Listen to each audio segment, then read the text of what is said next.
والسلام علی سید الانبیاء والمرسلین اما بعد فاعوذ باللہ من الشیطان الرجیم بسم اللہ الرحمن الرحیم وَاعْبُدُوا اللَّهَ وَلَا تُشْرِكُوا بِهِ شَيْئًا وَبِالْوَالِدَيْنِ إِحْسَانًا وَبِذِي الْقُرْبَى وَالْيَتَامَى وَالْمَسَاكِينِ وَالْجَارِ ذِي الْقُرْبَى وَالْجَارِ الْجُنُبِ وَالصَّاحِبِ بِالْجَنبِ وَابْنِ السَّبِيلِ وَمَا مَلَكَتْ أَيْمَانُكُمْ إِنَّ اللَّهَ لَا يُحِبُّ مَنْ كَانَ مُخْتَالًا فَخُورًا صدق اللہ العظیم وصدق رسولہ النبی الکریم الامین۔ اللہ تبارک و تعالیٰ کے نام سے جو بڑا مہربان نہایت رحم کرنے والا ہے، ارشاد رب العالمین ہوتا ہے اور عبادت کرو اللہ تعالیٰ کی اور نہ شریک بناؤ اس کے ساتھ کسی کو، اور والدین کے ساتھ اچھا برتاؤ کرو۔ اس کے علاوہ رشتہ داروں، یتیموں، مسکینوں اور پڑوسی جو رشتہ دار ہیں اور پڑوسی جو رشتہ دار نہیں، اور ہم مجلس اور مسافر اور جو لونڈی اور غلام تمہارے قبضے میں ہے، ان سب کے ساتھ اچھا سلوک کرو۔ بے شک اللہ تعالیٰ پسند نہیں فرماتا اس کو جو مغرور ہو اور فخر کرنے والا ہو۔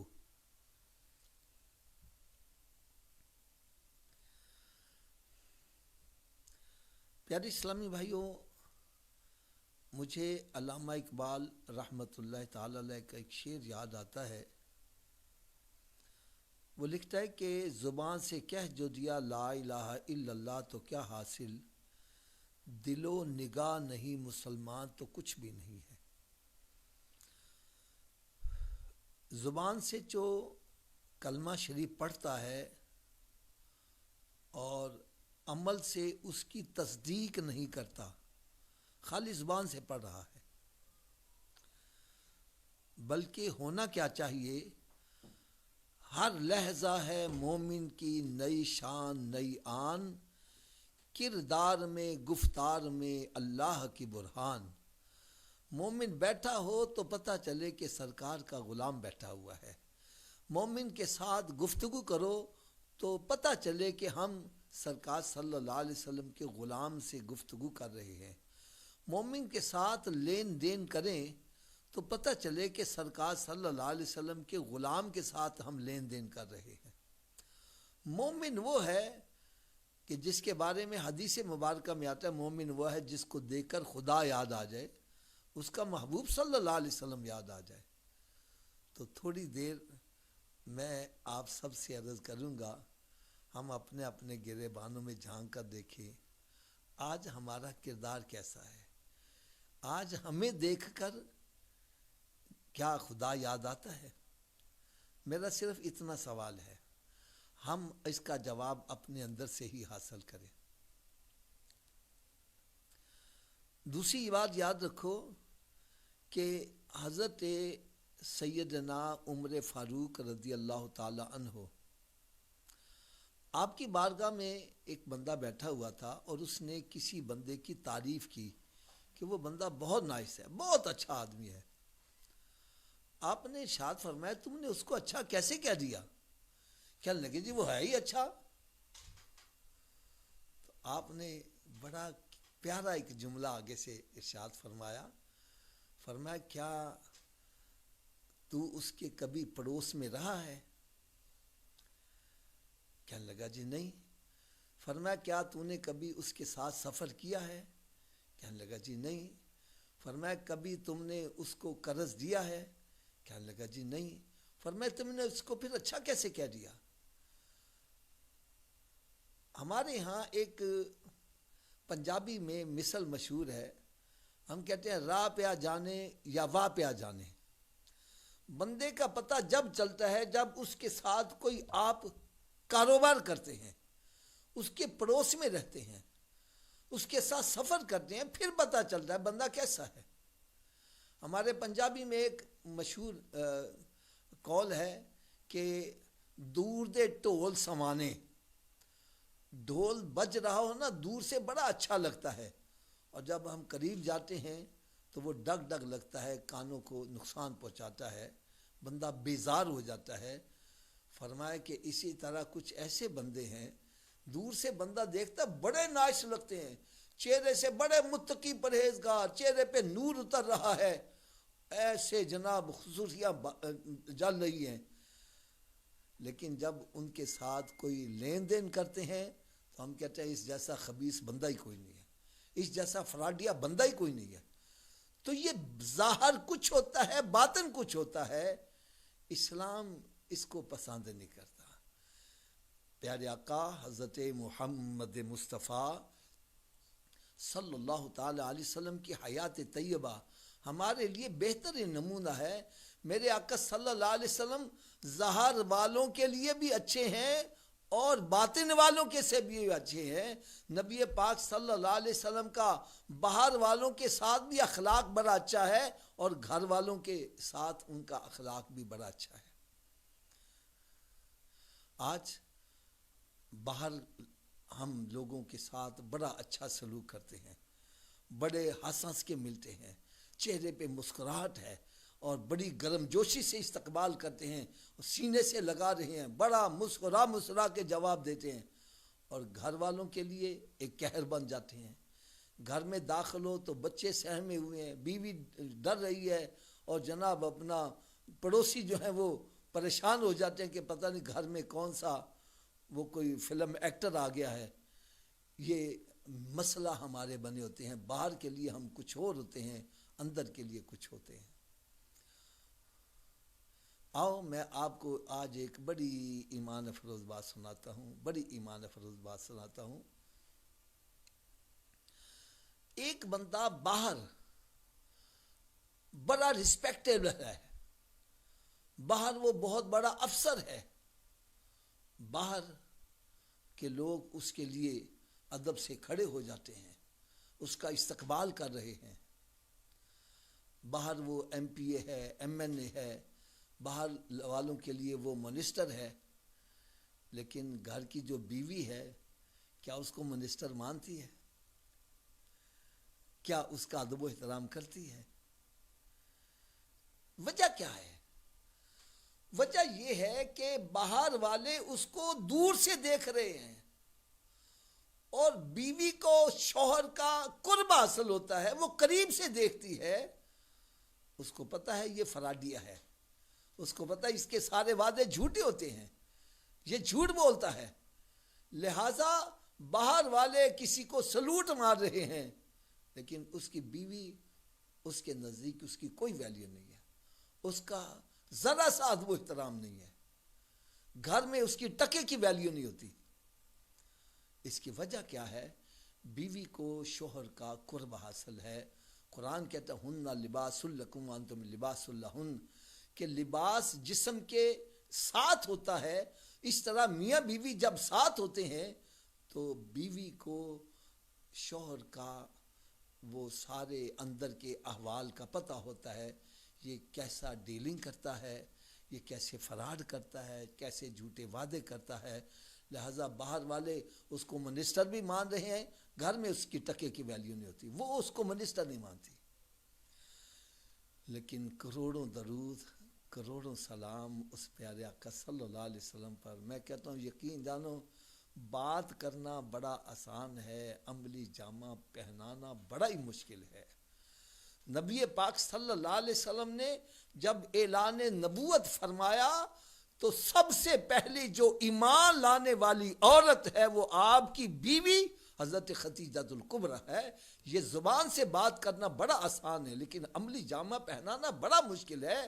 آج ہم باہر سیٹ صاحب بنے ہوئے ہیں اور گھر میں ہمیں کوئی جناب اپنا وہ چوکیدار بھی ماننے کے لیے تیار، نوکر تسلیم کرنے کے لیے تیار نہیں ہے، اور نبی پاک صلی اللہ علیہ وسلم نے اعلان نبوت فرمایا ہے سب سے پہلے اگر کوئی عورتوں میں ایمان لائی ہیں تو میرے آقا صلی اللہ علیہ وسلم کی بیوی صاحبہ جو ساری امت کی مائیں ہیں، حضرت خدیجہ الکبریٰ رضی اللہ تعالی عنہ سرکار صلی اللہ علیہ وسلم پر ایمان لا رہی ہیں، اور بلکہ ساتھ یہ بھی عرض کرتی ہے یا رسول اللہ صلی اللہ علیہ وسلم آپ غریبوں کی مدد کرنے والے ہیں، امانت کی پاسداری کرنے والے ہیں، آپ ہمیشہ سچ بولنے والے ہیں، تو اللہ تبارک و تعالیٰ آپ کا ساتھ دے گا، آپ جو فرما رہے حق اور سچ کہہ رہے ہیں، میں اس پر ایمان لاتی ہوں۔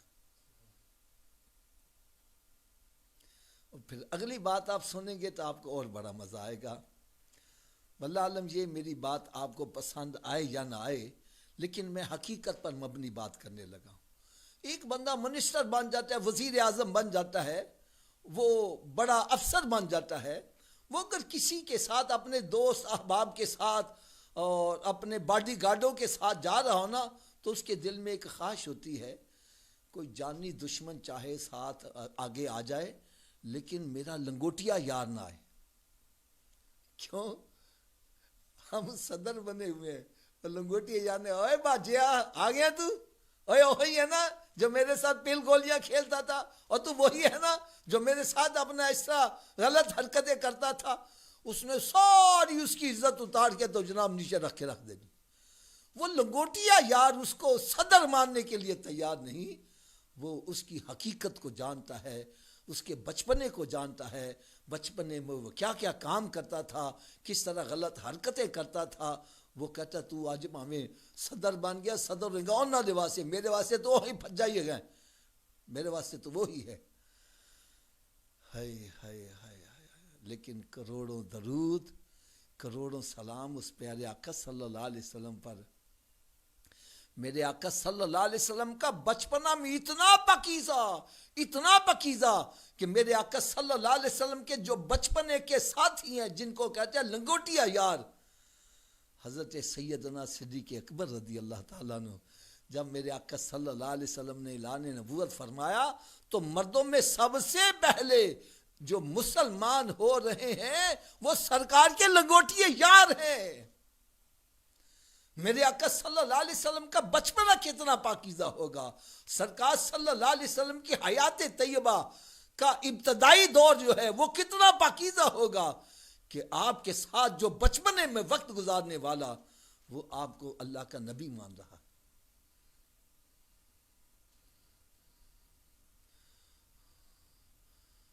اور پھر اگلا میں جو اشارہ کرنے لگا ہوں وہ بھی ذرا غور سے سننا۔ ایک بندہ سیٹھ صاحب ہے، فیکٹری کا مالک ہے، اب وہ ملازموں کے ساتھ سلوک کیسا کرتا ہے، تھوڑی دیر ذرا غور کرو۔ حالانکہ ہمیں پتہ بھی ہے جس کو ہم نے ملازم رکھا ہوا ہے، اگر میں نے اس کے ساتھ اچھا برتاؤ نہ کیا تو یہ میری فیکٹری کو چھوڑ کر کسی اور جگہ چلا جائے گا، ہو سکتا ہے یہاں سے زیادہ اس کو وہاں تنخواہ ملے۔ اس کے باوجود ہم مزدوروں کے ساتھ زیادتی کرتے ہیں، ان کے حقوق کی پامالی کرتے ہیں۔ اللہ ماشاءاللہ، میں سب کی بات نہیں کر رہا، اکثر دیکھنے میں جو آیا ہے۔ اور اس کا اظہار کیسے ہوتا ہے؟ یار کسی بھی فیکٹری کے مزدور سے اپنے مالک کے بارے میں پوچھ کے دیکھو، وہ آپ کو تنہائی میں کیا بتلائے گا، اس کے اندر اپنے مالک کے بارے میں کیا جذبات ہیں، کیا احساسات ہیں۔ کبھی یار ان کو چھیڑ کے تو دیکھو۔ ایک ہے ملازم جس کو آپ نے تنخواہ کے اوپر رکھا ہوا ہے، اور ایک ہوتا ہے غلام جس کو آپ نے قیمتاً خرید ہی لیا ہے۔ جس کو خرید لیا وہ کہیں جا ہی نہیں سکتا، وہ آپ کے پاس ہی رہے گا۔ اب عرب میں غلاموں کے ساتھ کیسا سلوک ہوتا تھا؟ ان سے مشقتیں کروائی جاتی، ان پر ظلم و ستم کیے جاتے، ان کے حقوق کو پامال کیا جاتا، اور غلاموں کے ساتھ ان کو کبھی کھانا نہیں دیا جا رہا، ان کو کبھی رسپیکٹ کی جگہ نہیں دی جاتی تھی، کبھی عزت سے ان کو بلایا نہیں جاتا تھا۔ لیکن تاریخ گواہ ہے، احادیث مبارکہ گواہ ہے، میرے آقا صلی اللہ تعالی علیہ وسلم کا اپنے غلاموں کے ساتھ کیسا سلوک تھا۔ سرکار صلی اللہ علیہ وسلم کے زر خریدا غلام میرے آقا صلی اللہ علیہ وسلم جب اعلان نبوت فرمایا تو سب سے پہلے غلاموں میں جو مسلمان ہو رہا ہے سرکار کا غلام ہی ہو رہا ہے یار. اس غلام سے پوچھ کے دیکھو تیرے آقا کے بارے میں کیا جذبات ہیں. تو وہ فرما رہے ہیں کہ میں جتنا عرصہ سرکار صلی اللہ علیہ وسلم کی صحبت میں رہا، پیارے آقا صلی اللہ علیہ وسلم نے ساری زندگی کبھی مجھے اف تک بھی نہیں کہا.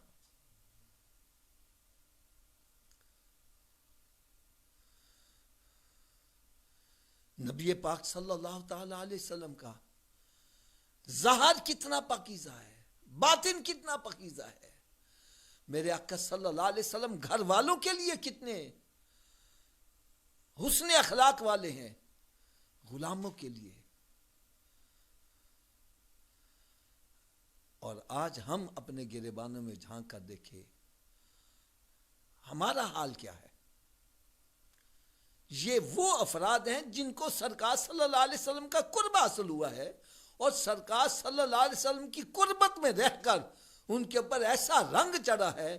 نبی پاک صلی اللہ علیہ وسلم کی عظمت ان کے دلوں میں اتنی اجاگر ہوئی ہے کہ میرے آقا صلی اللہ علیہ وسلم نے جب اعلان نبوت فرمایا ہے تو سب سے پہلے یہی مسلمان ہو رہے ہیں. اور پھر اور بات سنو، اللہ کرے یہ میری باتیں دلوں پہ چوٹ کر جائیں. اللہ تبارک و تعالیٰ انبیاء کرام علیہ السلام کو معجزات عطا فرماتا ہے تاکہ یہ معجزات دکھا کر لوگوں کو یہ ثابت کریں کہ ہم تمہاری طرح نہیں ہیں، ہم ایسے کام کر کے دکھا رہے ہیں جو تمہاری عقل نہیں مان رہی. تو لہٰذا یہ معجزات دیکھ کر ہمیں تسلیم کرو، ہم اللہ کے رسول ہیں.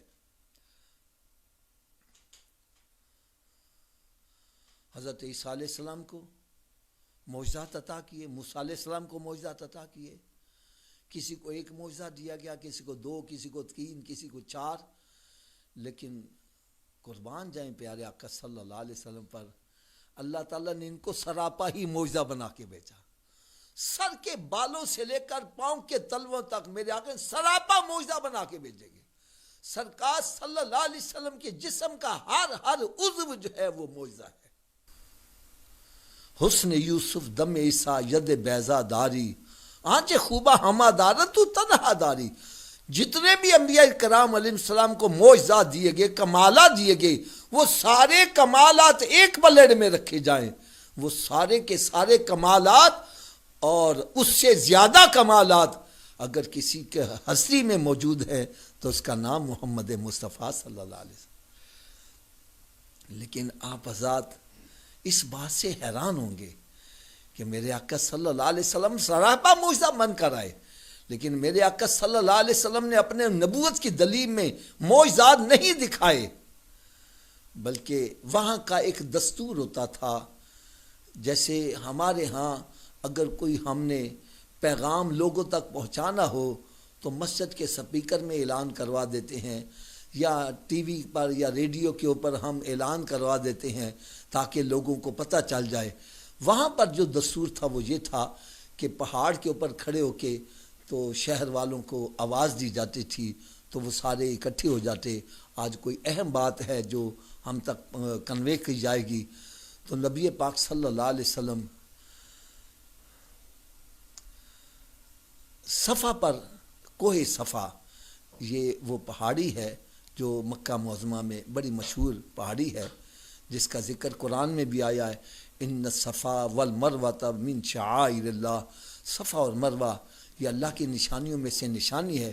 میرے آقا صلی اللہ علیہ وسلم اس پہاڑی پر کھڑے ہو کر آپ نے شہر والوں کو آواز دی ہے، اور شہر والے سارے کام کا چھوڑ کے آ گئے ہیں، اکٹھے ہو گئے ہیں. اور نبی پاک صلی اللہ تعالی علیہ وسلم نے جو ارشاد فرمایا وہ دل کے کانوں سے سننے والا ہے. میرے آقا صلی اللہ علیہ وسلم نے شاہ فرمایا، اے میرے ساتھیوں، اے ہم وطنوں، اگر میں تم سے یہ کہوں کہ اس پہاڑی کے پیچھے سے ایک لشکر نکل کر تمہارے اوپر حملہ آور ہونے والا ہے تو کیا تم مان لو گے؟ حالانکہ مفسرین اکرام فرماتے ہیں کہ وہ پہاڑی اتنی بڑی نہیں تھی کہ جس کے پیچھے کوئی لشکر ہوتا اور ادھر والوں کو نظر نہ آتا. اس کے باوجود ان سب نے بیک زبان کہا اے محمد صلی اللہ تعالی علیہ وسلم، ہم نے آپ کی زبان سے آج تک جھوٹ نہیں سنا، تو لشکر کی بات کرتا ہے، تو اس سے بھی بڑی بات کوئی کہے گا تو ہم اس کی تصدیق کریں گے، کیونکہ 40 سال کا عرصہ آپ نے ہمارے اندر گزارا ہے، ہم نے آپ کی زبان سے کبھی جھوٹ نہیں۔ یہ ہے کردار۔ آج ہمارا کردار کیا ہے؟ آج ہمارا کردار کیا ہے؟ ہمارے کردار کا کیسے پتہ چل سکتا ہے؟ جب بندہ کسی کی صحبت اختیار کرتا ہے، کسی کے ساتھ سفر کرتا ہے، کسی کو کے ساتھ لین دین کرتا ہے، پھر پتہ چلتا ہے یہ اس کا اندر کیا ہے اور باہر کیا ہے، پھر اس کے صحیح معنوں میں اخلاق کا پتہ چلتا ہے۔ تو اللہ رب العزت نے قرآن مجید میں کیسا پیارا ذکر فرمایا اللہ تعالیٰ کی عبادت کرو اور اس کے ساتھ کسی کو شریک نہ ٹھہراؤ، اور پھر سب سے جو زیادہ تیرے اوپر احسان کرنے والے ہیں وہ تیرے والدین ہیں، تو والدین کے ساتھ اچھا سلوک کرو۔ میں تھوڑا سا معذرت سے عرض کروں گا، یہ گرے معنوں میں جھانک کر دیکھنا، کیا ہمارے والدین ہمارے کردار سے راضی ہیں؟ کیا ہمارے والدین ہم سے راضی ہیں؟ کیا وہ ہم سے خوش ہیں؟ یاد رکھو میرے آقا صلی اللہ علیہ وسلم نے ارشاد فرمایا کہ والدین ہی تمہارے لیے جنت ہیں اور والدین ہی تمہارے لیے جہنم ہے۔ یاد رکھو یہ راضی ہوگے تو رب راضی تو جنت ہے، اور یہ ناراض ہوگے تو رب ناراض تو جہنم ہے۔ تو ہمیں یہ دیکھنا چاہیے، سرکار دو عالم صلی اللہ علیہ وسلم نے ارشاد فرمایا کہ 3 بندوں کی دعا اللہ تعالیٰ رد نہیں فرماتا، قبول فرما لیتا ہے۔ نمبر 1، ماں باپ کی دعا اولاد کے حق میں رد نہیں کی جاتی۔ نمبر 2، مسافر کی دعا مقیم کے حق میں رد نہیں کی جاتی۔ نمبر 3، مظلوم کی بد دعا ظالم کے حق میں رد نہیں کی جاتی۔ لہٰذا کسی پر ظلم نہ کرو۔ مجھے ایک بندے کی بات بڑی پیاری لگی، کہنے لگے مظلوم چاہے بن جانا، ظالم نہ بننا۔ میں نے کہا جی اس کی کیا وجہ ہے؟ کہنے لگے مظلوم کے ساتھ اللہ کی حمایت ہے، ظالم کے ساتھ رب کی حمایت نہیں، اور جس کے ساتھ رب کی حمایت آ جائے وہی کامیاب ہے۔ اور میں کسی پر ظلم نہ کرنا۔ آج ہم غریبوں پر ظلم و ستم کرتے ہیں، یتیموں پر ظلم و ستم کرتے ہیں، چھوٹے بہن بھائیوں کی جائیدادیں ضبط کر کے بیٹھے ہیں، بہنوں کی جائیدادوں کو پر قبضہ کر کے بیٹھے ہوئے ہیں، اور لوگوں کے لیے بڑے سخی بنے ہیں، لنگر چل رہا ہے اور جناب غریبوں کی مدد ہو رہی ہے، اور بہن بھائیوں کی جائیدادوں پر سانپ بن کے بیٹھا ہوا ہے۔ یہ کیا ہے؟ شریعت اس کی اجازت نہیں دیتی۔ فرمایا کہ اگر ماں باپ کی دعا رد نہیں ہوتی اولاد کے اپنے، تو بد دعا بھی رد نہیں ہوتی۔ تو خدا را یہ دیکھو ہم اپنے ماں باپ سے دعائیں لے رہے ہیں کہ بد دعائیں لے رہے ہیں۔ اور پھر فرمایا وَبِذِی الْقُرْبَىٰ، اپنے رشتہ داروں کے ساتھ اچھا سلوک کرو۔ اس میں سارے صلہ رحمی، جس کے اوپر میں نے بڑا تفصیل سے بیان کیا کہ یہ خونی رشتوں کو ملانا۔ میرے آقا صلی اللہ تعالیٰ علیہ وسلم کی بارگاہ بے کسمنہ میں ایک صحابی حاضر ہوتے ہیں، عرض کرتے ہیں یا رسول اللہ صلی اللہ تعالیٰ علیہ وسلم، اللہ تعالیٰ کے نزدیک سب سے افضل کام کیا ہے، سب سے بہترین کام؟ تو میرے آقا صلی اللہ علیہ وسلم نے ارشاد فرمایا شرک نہ کرنا۔ عرض کرنے کا یاد، اس کے بعد فرمایا کہ صلہ رحمی کرنا، خونی رشتوں کو ملانا۔ پھر عرض کرنے یاد، اس کے بعد سب سے افضل عمل کیا ہے؟ فرمایا نیکی کی دعوت دینا، برائی سے لوگوں کو منع کرنا۔ پھر وہ عرض کرنے کا یاد، سب سے برا عمل اللہ کے نزدیک کیا ہے؟ فرمایا شرک کرنا۔ پھر عرض کرنے یاد، اس کے بعد سب سے برا عمل کیا ہے؟ فرمایا قطع رحمی کرنا، خونی رشتوں کو توڑنا، جدا کرنا۔ پھر عرض کرنے یاد، اس کے بعد فرمایا نیکی کی دعوت نہ دینا، برائی سے لوگوں کو منع نہ کرنا۔ تو خدا را اگر چاہتے ہو ہمیں جنت مل جائے، ہمیں جہنم سے نجات ملے، تو یہ کان کھول کے سن لو، میرے آقا صلی اللہ علیہ وسلم نے ارشاد فرمایا کہ قطع رحمی کرنے والا، خونی رشتوں کو توڑنے والا جدا کرنے والا جنت میں داخل نہیں ہوگا۔ لہٰذا قرابت داروں کے ساتھ اچھا سلوک کرو، اس کے علاوہ یتیموں کے ساتھ، مسکینوں کے ساتھ، ان کے ساتھ ظلم و زیادتی نہ کرو، ان کے ساتھ بھلائی کرو۔ میرے آقا صلی اللہ علیہ وسلم نے ارشاد فرمایا، تم میں سے سب سے بہترین گھر رب کے نزدیک وہ ہے جس میں یتیم ہے اور اس کے ساتھ اچھا سلوک ہو رہا ہے۔ یار یتیم کے ساتھ اچھا برتاؤ کرنے پر رب تعالیٰ کتنا خوش ہوگا، یہ تو بات کی بات ہے۔ فرمایا صرف شفقت کے ساتھ، محبت کے ساتھ اس کے سر پر تم ہاتھ پھیر دو، تیرے ہاتھ کے نیچے جس نے اتنے بال آئیں گے اللہ تعالیٰ تجھے اتنی نیکیاں عطا کرے گا۔ اگر خالی شفقت کا ہاتھ رکھنے سے اتنا فائدہ ہے تو اس کے ساتھ بھلائی کرنے پر اللہ تعالیٰ کتنا راضی ہوتا ہوگا۔ اور پھر فرمایا کہ تمہارے پڑوسی، اور پڑوسی بھی دو قسم کے ہوتے ہیں، ایک تو پڑوسی وہ ہے جو مسلمان ہے اور تمہارا رشتہ دار بھی ہے، دوسری قسم کا پڑوسی وہ ہے جو صرف مسلمان ہے، رشتہ دار نہیں ہے، اور تیسرا پڑوسی وہ ہے جو کافر ہے، مسلمان بھی نہیں ہے، رشتہ دار بھی نہیں ہے۔ تینوں کے حقوق علیحدہ علیحدہ بیان کیے گئے ہیں۔ ہمیں تینوں کے ساتھ اچھا سلوک کرنا ہے، بلکہ اگر وہ پڑوسی جو ہمارا رشتہ دار بھی ہے، پڑوسی بھی ہے، مسلمان بھی ہے، اس کے ساتھ بھلائی کرنے پر 3 گنا اجر دیا جائے گا، اور مسلمان کے ساتھ 2 گنا، اور اگر کافر ہے اس کے ساتھ بھلائی کرو گے تو 1 گنا اجر ملے گا۔ تینوں کے حقوق علیحدہ علیحدہ ہیں۔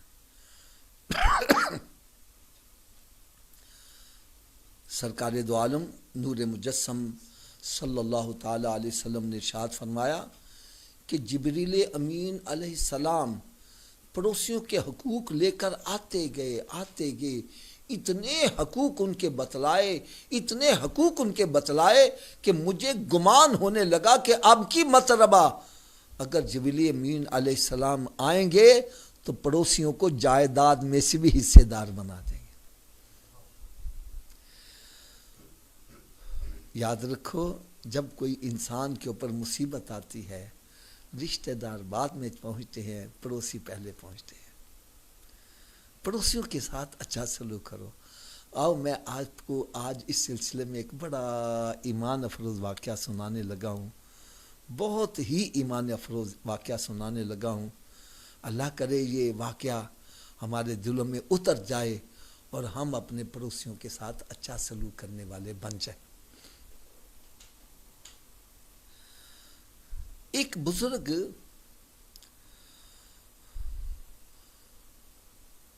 آپ خانے کعبے کا طواف کر رہے ہیں، یوں سمجھے طواف وداع جو حج کے بعد کیا جاتا ہے۔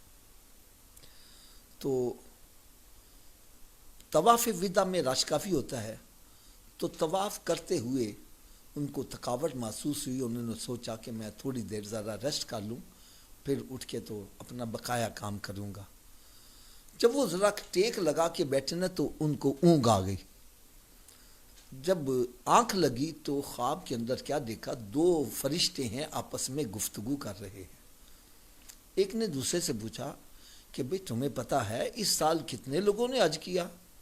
کہنے لگے ہاں مجھے پتہ ہے، اس سال تقریباً 3 لاکھ افراد نے حج کیا۔ ان وقتوں میں اتنے ہی افراد، اب تو الحمدللہ بہت زیادہ تعداد حج کرتے ہیں، لیکن ان دنوں میں یہ سمجھے 3 لاکھ ہوتے ہوں گے۔ پھر اس نے پہلے فرشتے نے سوال کیا، کیا تمہیں یہ پتہ ہے کہ ان 3 لاکھ افراد میں سے کتنوں کا حج قبول ہوا ہے؟ کہنے لگا ہاں یہ بھی پتہ ہے، ان 3 لاکھ افراد میں سے کسی ایک کا بھی حج قبول نہیں ہوا۔ پھر اس نے پوچھا کیا تجھے مزید کچھ پتہ ہے؟ کہنے لگے ہاں۔ کہنے لگا فلاں علاقے میں ایک موچی رہتا ہے، جوتے سینے والا، وہ حج کرنے نہیں آیا، اللہ تعالیٰ نے اس کو گھر بیٹھے ہی حج اکبری کا ثواب عطا کر دیا، اور اس کے صدقے رب تعالیٰ نے ان 3 لاکھ افراد کا بھی حج قبول کر لیا۔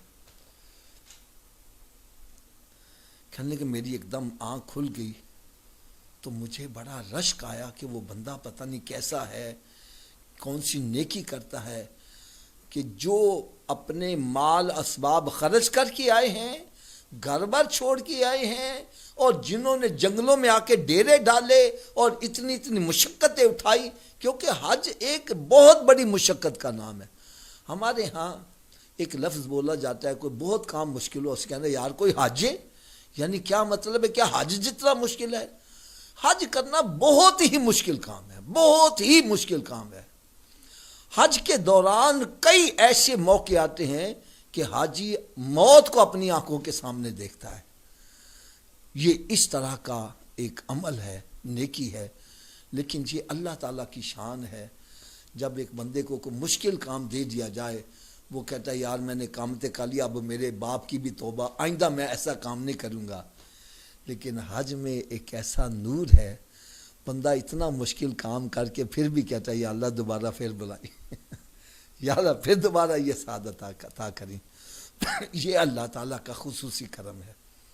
بہرحال میں یہ بتلا رہا ہوں، جو پیسے خرچ کیے آئے، جنہوں نے گھر بار چھوڑا اور بیوی بچے چھوڑے، وطن چھوڑا، پیسے بھی خرچ کیے، جنگلوں میں جا کے ڈیرے بھی لگائے، ان کا حج قبول نہیں ہے، اور اس کو گھر بیٹھے اس جو حج اکبری کا بھی ثواب اور اس کے صدقے 3 لاکھ افراد کا حج بھی قبول ہو رہا ہے۔ ایسے بندے کی تو زیارت کرنی چاہیے اور پتہ کرنا چاہیے کہ وہ کون سی ایسی نیکی کرتا ہے کہ اللہ تعالیٰ نے اس کو اتنا بڑا انعام عطا فرمایا ہے۔ فرماتے ہیں جب میں حج سے فارغ ہوا تو گھر جانے کے بجائے میں نے اسی علاقے کی طرف سفر شروع کر دیا جس کا نشاندہی وہ فرشتوں نے کی تھی۔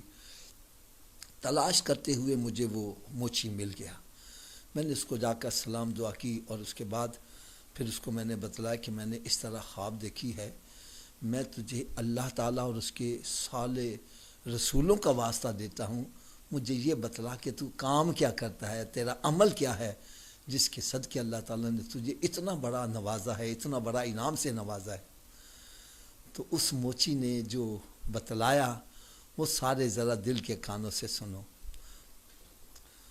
وہ کہنے لگا میں اصل میں غریب آدمی ہوں، میری دال روٹی بڑی مشکل چلتی ہے، تو میرے دل میں تڑپ بڑی تھی کہ میں بھی کسی طریقے سے حج کر لوں، تو کوئی اسباب نظر ہی نہیں آتے تھے۔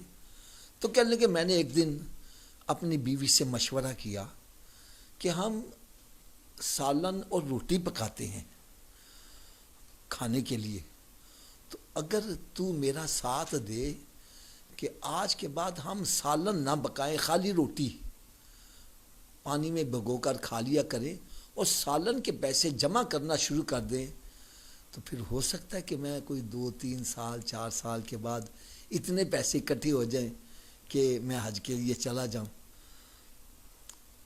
پہلے زمانوں کی عورتیں بھی بہت نیک سالی ہوتی تھی، آج کی عورت تو کہتی ہے کہ تو ہمیں چوری کر کے لیا، ہمیں ڈکیتی کر کے لا، چاہے سودی پیسہ لا، میری ڈیمانڈ پوری ہونی چاہیے۔ لیکن اس نے کہا کہ اگر میری قربانی سے تیرا مسئلہ حل ہوتا ہے تو میں اس کے لیے تیار ہوں۔ وہ پیسے جمع ہونے شروع ہو گئے، صرف خالی آٹا گوندھ کے روٹی پکائی جایا کرے اور اس کو پانی میں ڈبو کر کھا لیا کرے میاں بیوی، اور سالن کے پیسے جمع ہونے شروع ہو گئے۔ یوں سمجھے 3-4 سال کے بعد جب وہ اتنے پیسے ہو گئے کہ اب اس کو پتہ چل گیا کہ میں حج کے لیے جا سکتا ہوں، تو حج کی تیاری شروع کرنے لگے۔ تو اچانک پڑوس کے گھروں سے، پڑوسیوں کے گھر سے گوشت کے پکنے کی بو آئی۔ کہنے کہ اتنا عرصہ ہو گیا تھا گوشت نہیں کھایا تھا، سالن نہیں کھایا تھا، تو میرے دل میں ایک طلب پیدا ہوئی۔ میں نے بیوی سے کہا کہ یہ تو برتن لے جا اور پڑوسیوں سے تھوڑا سا سالن لے آ، آج ہم سالن کے ساتھ روٹی کھاتے ہیں۔ وہ عورت گئی اور تھوڑی دیر کے بعد واپس آ گئی خالی برتن لے کر، اور اس کی آنکھوں سے آنسو جاری تھے۔ کہنے لگا میں بڑا حیران ہوا کہ اس کو ہوا کیا ہے۔ میں نے اس سے پوچھا کہ کیا معاملہ بنا ہے۔ وہ کہنے لگی میں نے پڑوسیوں کا دروازہ کھٹکھٹایا، انہوں نے دروازہ کھولا، میں نے ان سے کہا کہ تھوڑا سا مجھے سالن دے دو۔ وہ کہنے لگی ہمارے گھر میں گوشت پک رہا ہے، وہ ہمارے لیے جائز ہے، تمہارے لیے جائز نہیں ہے۔ کہنے لگی میں حیران ہوں کہ یہ کیا ہو گیا۔ وہ کہنے لگی ہمارے گھر میں 3-4 دن کا فاقہ ہے، اب جان بچانے کے لیے میں نے اپنے شوہر سے کہا کہ کوئی مردار اٹھا کے لے آ، تو وہ مری ہوئی بکری یا کوئی مرغی وہ لے کر آیا ہے، تو وہ میں وہاں پکا رہی ہوں، وہ ہمارے لیے تو جائز ہے، تمہارے لیے جائز نہیں ہے۔ کہنے لگی میں اس لیے روتی ہوئی واپس آ گئی۔ کہنے لگا مجھے فوری طور پر خیال آیا، میں نے جا کے اس کا دروازہ کھٹکھٹایا اور ان سے کہا کہ یہ مردار اٹھا کر باہر پھینکو، اور حج کے پیسے میں نے ان کو جا کر سارے دے دیے اور کہا کہ اس سے تم یہ حلال روزی بھی لاؤ اور اس سے اپنا کام کاج شروع کرو، تمہارا آمدن کا ذریعہ بھی بن جائے تاکہ تمہیں دوبارہ پریشانی نہ ہو۔ کہنے لگے میں نے حج کے پیسے پڑوسیوں کو دے دیے، اللہ تعالیٰ نے مجھے گھر بیٹھے ہی حج اکبری کا ثواب عطا کیا اور میری وجہ سے 3 لاکھ افراد کا حج بھی قبول کر لیا۔